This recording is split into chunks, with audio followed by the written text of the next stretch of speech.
ओम शांति। पवित्रता, ब्रह्मचर्य और विश्व नाटक। ये सृष्टि एक अनादि अविनाशी नाटक है जिसमें आत्मा, परमात्मा और प्रकृति का खेल चलता रहता है। इसके विधि विधान अनुसार हर चीज सतो प्रधान से तमो प्रधान अर्थात ही पवित्र से अपवित्र बनती है।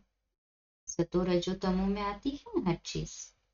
कल्पांत में सर्वशक्तिमान ज्ञान सागर परमपिता परमात्मा आकर यथार्थ ज्ञान देकर पवित्रता का पाठ पढ़ाते हैं, जिससे आत्माएं पवित्र बनती है और उनके योग बल से जड़ जंगम प्रकृति भी पवित्र बनती है, अर्थात अपने संपूर्ण सतो प्रधान स्वरूप में आ जाती है। आत्माएं पावन बनकर परमधाम वापस जाती है और वहां से नंबरवार पाठ बजाने के लिए आती रहती है। पहले पहले जो भी आत्मा परमधाम से आती है वह सतो प्रधान होती है, इसलिए वह सुख भोगती है। फिर विश्व नाटक के विधि विधान अनुसार उसमें पहले देहभान और फिर देह अभिमान की खाद पड़ती जाती है और आत्मा सतो प्रधान से तमो प्रधान बन जाती है। ये विश्व नाटक दो बराबर भागों में विभाजित है, जिसको विभाजन करने वाली रेखा है ब्रह्मचर्य। सत्युग त्रेता दिन कहलाया जाता है, जहां देवी देवताओं का राज्य चलता है, जिनके लिए गायन है कि देवताओं ने ब्रह्मचर्य के बल से मृत्यु को जीता है।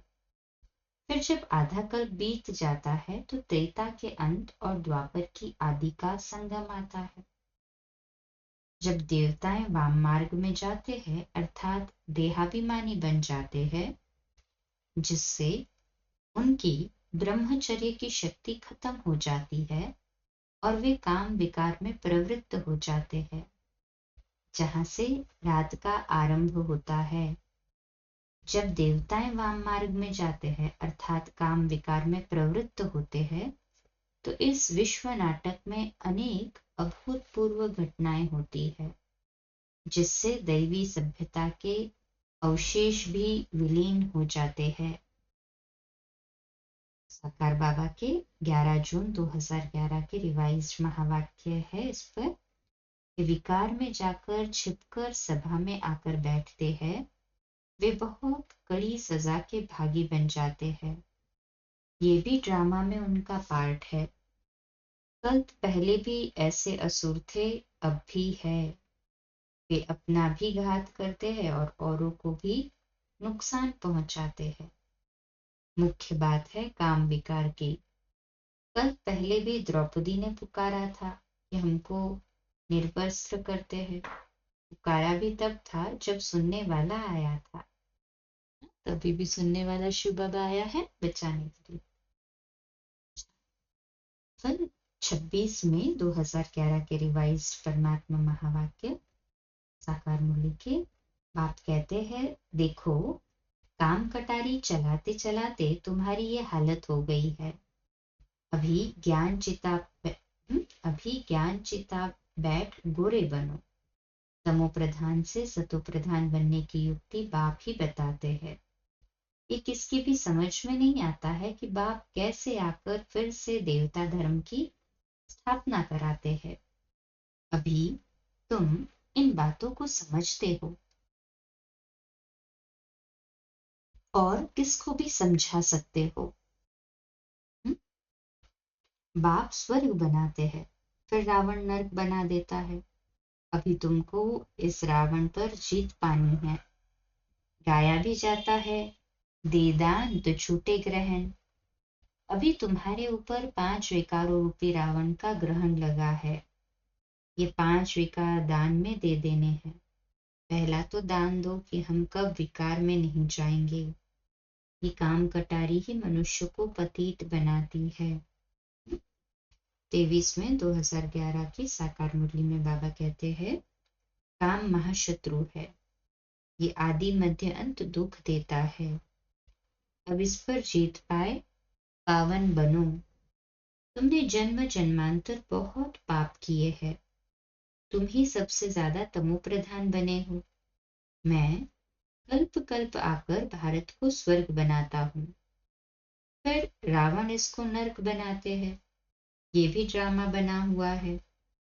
इन सब राजों को बाप ही समझाते हैं। फिर 6 मई 2011 की साकार मुरली में बाबा कहते हैं कि आत्मा में ही खाद पड़ती है। आत्मा ही सतो रजो तमो में आती है। आत्मा में जो खाद पड़ी है वो निकले कैसे? पावन बनने का रास्ता बाप ही बताते हैं। तुम रोज याद का स्नान व यात्रा करो। बाप ज्ञान स्नान भी कराते हैं और योग की यात्रा भी सिखाते हैं। बाप जो ज्ञान देते हैं उसमें योग का ज्ञान और सृष्टि चक्र का ज्ञान भी आ जाता है। फिर 4 मई 2011 की साकार मुरली। बाप कहते हैं मैं स्वर्गवासी नहीं बनता हूँ, मैं तो परम धाम में रहता हूँ। स्वर्गवासी नरकवासी तुम बनते हो। आत्मा का निवास स्थान शांति धाम है, फिर सुख धाम में आते हैं। यह है दुख धाम, इसका विनाश होना है। सारे कल्प कुछ भी करे लेकिन सीढ़ी नीचे उतरनी ही है।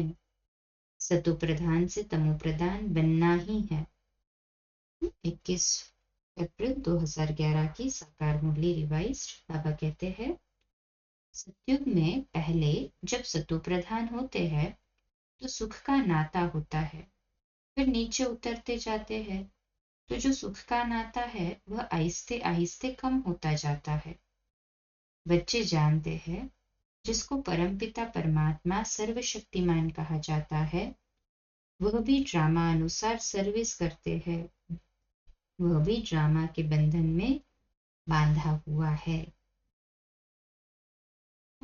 19 नवंबर 2010 की रिवाइज साकार मुरली। अभी बाप ने तुमको नई दुनिया का साक्षात्कार करा दिया है, इसलिए अभी तुम सारी पुरानी दुनिया का संन्यास करते हो। नई दुनिया है वाइसलेस वर्ल्ड। नंबर 1 काटा है काम कटारी। काम के लिए कटारी कहते हैं, क्रोध को भूत कहेंगे। देवी देवताएं डबल अहिंसक थे। निर्विकारी देवताओं के आगे विकारी मनुष्य माथा टेकते हैं। फिर 19 अक्टूबर 2010 की साकार मुरली रिवाइज्ड। तुम बाप द्वारा देही अभिमानी बनते हो तो बिल्कुल समझदार बन जाते हो। आधा कल्प लगा है बेसमझ बनने में। इस अंतिम जन्म में फिर समझदार बनना है। देहाभिमान में आकर ड्रामा प्लान अनुसार तुम गिरते आए हो। अभी तुमको समझ मिली है, फिर पुरुषार्थ बहुत करना है। ये इसका क्वेश्चन था, बेसमझ बनने में आधा कल्प लगा है या पूरा कल्प? वास्तव में पूरा ही कल्प कहा जाएगा ना आंसर इसका। अच्छा, फिर 16 सितंबर 2010 की डिवाइस साकार मुरली। बाबा कहते अभी तुम हो ईश्वरीय संतान, फिर होंगे दैवी संतान। डिग्री कम हो गई है ना, सीढ़ी नीचे उतरना ही है। अभी तुम्हारी बुद्धि में सीढ़ी का ज्ञान है, धीरे धीरे उतरती कला होती है। शुरू से लेकर सारे सृष्टि चक्र को अच्छी रीति समझना है। इस समय तुम्हारी चढ़ती कला है क्योंकि बाप साथ है। 20 सितंबर 2010 की रिवाइज साकार मुरली। बाप कहते हैं पावन बनने बिगड़ निर्वाण धाम में कोई आ न सके। रचना के आदि मध्य अंत को भी समझना है। पूरा समझने से ही ऊंच पद पाएंगे। तुम जानते हो अभी ये दुनिया खत्म होनी है, इसलिए अब इस बेहद की दुनिया का संन्यास करना है। पवित्र बनने बिगड़ घर वापस जा न सके। पवित्र बनने के लिए याद की यात्रा चाहिए। 9 सितंबर 2010 की साकार रिवाइज्ड मुरली में बाप कहते हैं सब आत्माओं में अपना अपना पार्ट नोंधा हुआ है। जैसे कठपुतलियां होती है, नाचती रहती है, ऐसे आत्माएं भी नाचती रहती है, अर्थात पार्ट प्ले करते रहती है। ये भी ड्रामा है। हर एक का इस ड्रामा में पार्ट है। पार्ट बजाते बजाते तुम तमो प्रधान बने हो। तुम भी ऐसे चढ़ते हो, फिर उतरते उतरते नीचे आ जाते हो। उतरती कला और चढ़ती कला का राज अभी बाप ने ही समझाया है। फिर 6 सितंबर 2010 की रिवाइज साकार मुरली में बाबा कहते हैं, अभी यहाँ पतित दुनिया है, इसलिए पावन दुनिया को याद करते हैं। पावन दुनिया में जब जाएंगे तो पतित दुनिया को याद नहीं करेंगे। हर चीज नई से पुरानी स्वतः होती है। नई दुनिया बनानी होती है। नई दुनिया का रचयिता है परमपिता परमात्मा। वही पतित पावन है। दुनिया पावन सो पतित, पतित सो पावन बनती है। ये एक खेल है। अच्छा, ओम शांति। कल सुबह अमृत वेला मेडिटेशन 3:30 से 4:30, मुरली क्लास प्रातः 4:45 बजे और रात्रि क्लास 8:45 बजे। ओम शांति।